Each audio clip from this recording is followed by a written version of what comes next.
Year 1090. The troops of El Cid Campeador are at the foot of a hill, and in front of him are the armies of Lerida and Barcelona, far superior in number to those of El Cid.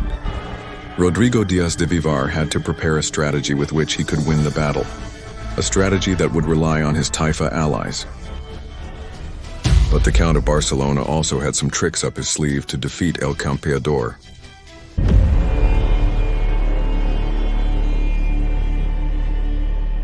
Year 1080. The situation in Toledo is tricky for the Taifa, as there has been a small civil war in which the king has been exiled and taken in by Alfonso VI, King of Leon, who he asks for help to recover the Taifa. And indeed, the Leonese monarch set out to besiege the city, but to prevent the other Taifas from coming to Toledo's aid, he devised a strategy. Rodrigo Diaz de Vivar, known as El Cid Campeador, was sent to collect the pariahs from the Taifa of Seville, as well as renewing his oath of vassalage, which included protection against foreign threats. In this way, he would manage to intimidate the civilians. Well, but there's more. The same Leonese monarch sent Garcia Ordóñez to the Taifa of Granada, also a tributary of the King of Leon, to collect the pariahs. And to something very important. Convince them to attack the Taifa of Seville, so that the Saracens are occupied with internal squabbles. However, there was probably a miscalculation. It turns out that the Criminal Investigation Department probably spent more time than expected in Seville. And when the Grenadian invasion began, he kept the promise he had given to the kingdom to defend its vassals. That is, to defend Seville. The Criminal Investigation Department ordered his Christian host, reinforced by civilian troops, to march against the invading army. Didn't he know that there were also Leonese troops on the other side? Garcia Ordóñez, for his part, did not know that the Criminal Investigation Department was in front of him.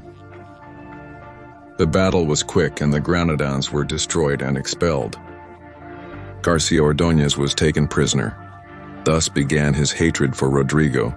What would he take advantage of the following year? It turns out that Alfonso had managed to take Toledo and had returned it to the legitimate king of the Taifa, Al-Qadir, in exchange for a deal. When Al-Qadir also recovers Valencia, Toledo would be peacefully handed over to the Kingdom of Leon. That was the Christian dream since Pelayo defended Covadonga to recover the old Visigothic capital. It turns out that a small Toledo host launched a harvest on the border with Leon, to which the Criminal Investigation Department responded with an incursion into Toledo lands. After his mistake, Alfonso VI, upon finding out, flew into a rage as he did not want his weak agreement with Toledo to be ruined by a mere raid. He made a tough decision. As punishment, he ordered the exile of the Criminal Investigation Department. Yes. In the fall of the year 1081, the Criminal Investigation Department had to leave the kingdom with all his loyal followers and seek a new way of life. What he did best was to fight, so he decided to continue doing so as a mercenary. He went to the county of Barcelona, where he offered his services but was rejected. Next destination, Zaragoza, Zaragoza. As a vassal of Leon, could she acquire the services of Rodrigo without damaging the honor of the Criminal Investigation Department? But that same year, King Taiful died, which triggered a civil war between his two sons. Al-Mutamin, heir to the kingdom, and Almandir, the usurper. Al-Mutamin controlled Zaragoza, while Almandir controlled Lerida, and El Cid was on the side of Zaragoza. The fame of the champion was very well known in the peninsula, so Almandir asked for external help, specifically from the Counts of Barcelona and the King of Aragon. The usurper's troops, supported by soldiers from Barcelona, besieged Almanar, where they faced the circus hosts who came to the rescue of the city. The Battle of Almanar took place where Rodrigo emerged victorious. However, the Taifa of Lerida would remain independent. Now would come a series of years in which there would be various battles on the Valencian coast. but something that happened in the center of the peninsula must be highlighted. In the year, the city of Toledo surrendered to the troops of Alfonso VI. This event had international significance. All of Christendom praised the Leonese monarch, as Toledo was the ancient capital of the Visigothic kingdom, also the ancient capital of Christianity on the peninsula. And it was also so important that the Taifa kingdoms were frightened and asked for help from abroad. To whom? To Yusuf and his Almoravids. And it will take place. The Battle of Sagrajas, which I detail in the video I leave for you up here. After the disaster of Sagrajas, Alfonso saw the need to weave alliances everywhere with Barcelona, Navarra, European powers, and, of course, with the Criminal Investigation Department. In the year 1087, the long-awaited reconciliation between the Criminal Investigation Department and Alfonso VI occurred. In this reconciliation, the Leonese monarch entrusted the Criminal Investigation Department with the defense of Levante, that is, the protection of Zaragoza and Valencia. And in exchange, all the lands that Rodrigo conquered would be his property. And he didn't have to wait for duty to call him. For Salmandir, king of the Taifa of Lerida and the Count of Barcelona launched an offensive to take the city of Valencia. Although stopped by the army of Cid, they managed to only take Sagunto. Then he was called by Alfonso to defend Ledo, which was going to be besieged by Yusuf, who had returned to the peninsula to continue his conquest. However, ladies and gentlemen, the Criminal Investigation Department did not come to his aid, and although Ledo resisted and the Almoravids had to withdraw, Alfonso decreed a second exile for the Criminal Investigation Department. But this Rodrigo was not the same as a few years ago. Now he had built his own political entity, based in Calamocha, collecting some tributes from the lands between Valencia, Cuenca, Teruel, and Castellon. His neighbors did not like this. And in the year 1090, the king of Lerida, Almundir, whom we already know, offered a campaign to Zaragoza, Aragon, and Barcelona to defeat the Criminal Investigation Department. However, only Berenguer came to his aid, Ramon's second count of Barcelona.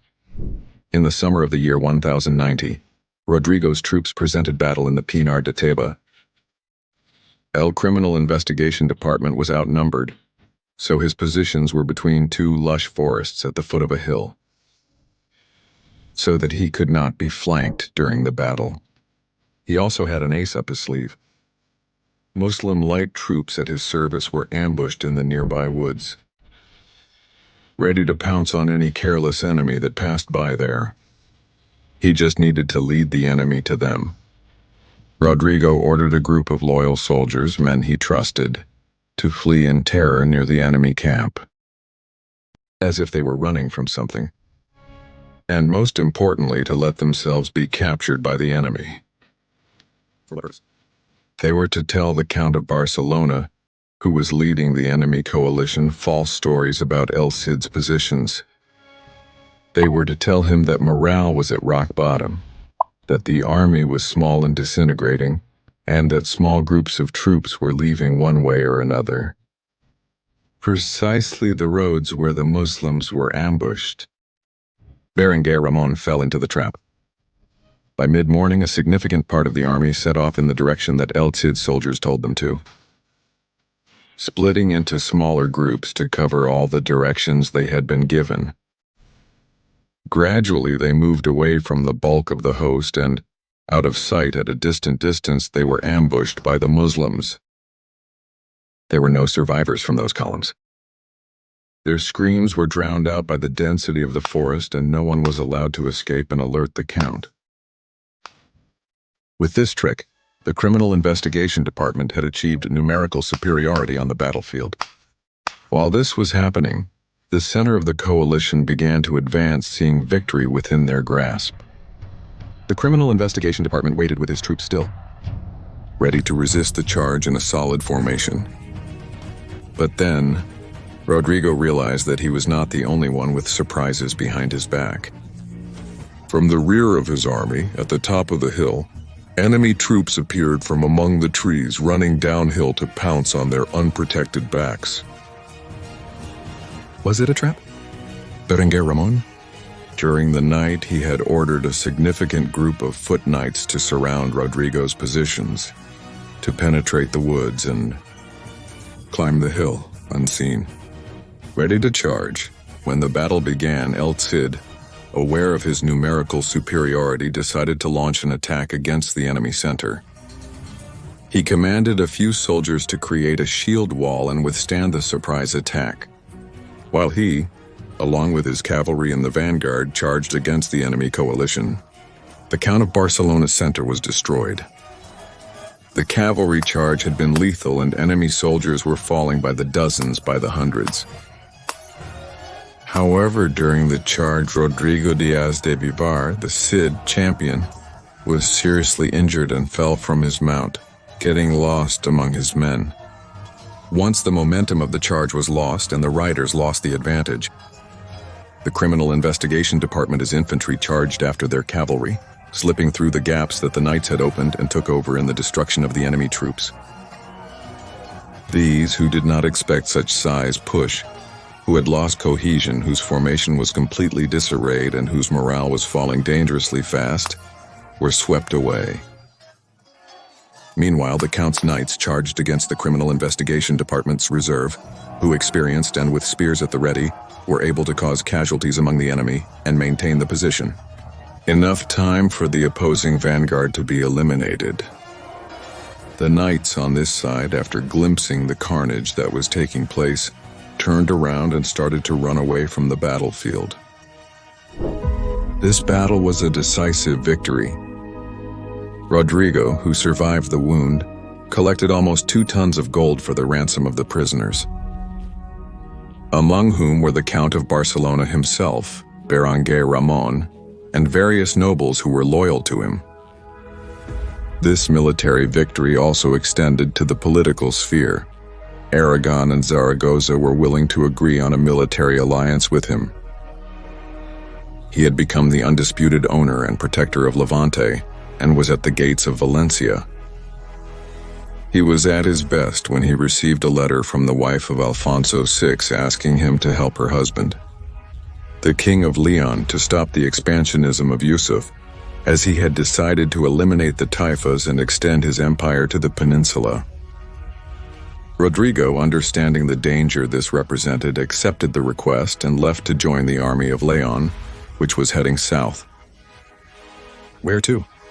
Towards Granada. Turns out the King of Granada asked Alfonso for help the moment he found out Yusuf was after him. However, the Leonese were delayed and Granada fell, immediately followed by the Taifa of Malaga. The Almoravid stain spread quickly, gaining thousands and thousands of volunteers who were disgusted with the weakness of the Taifa kings.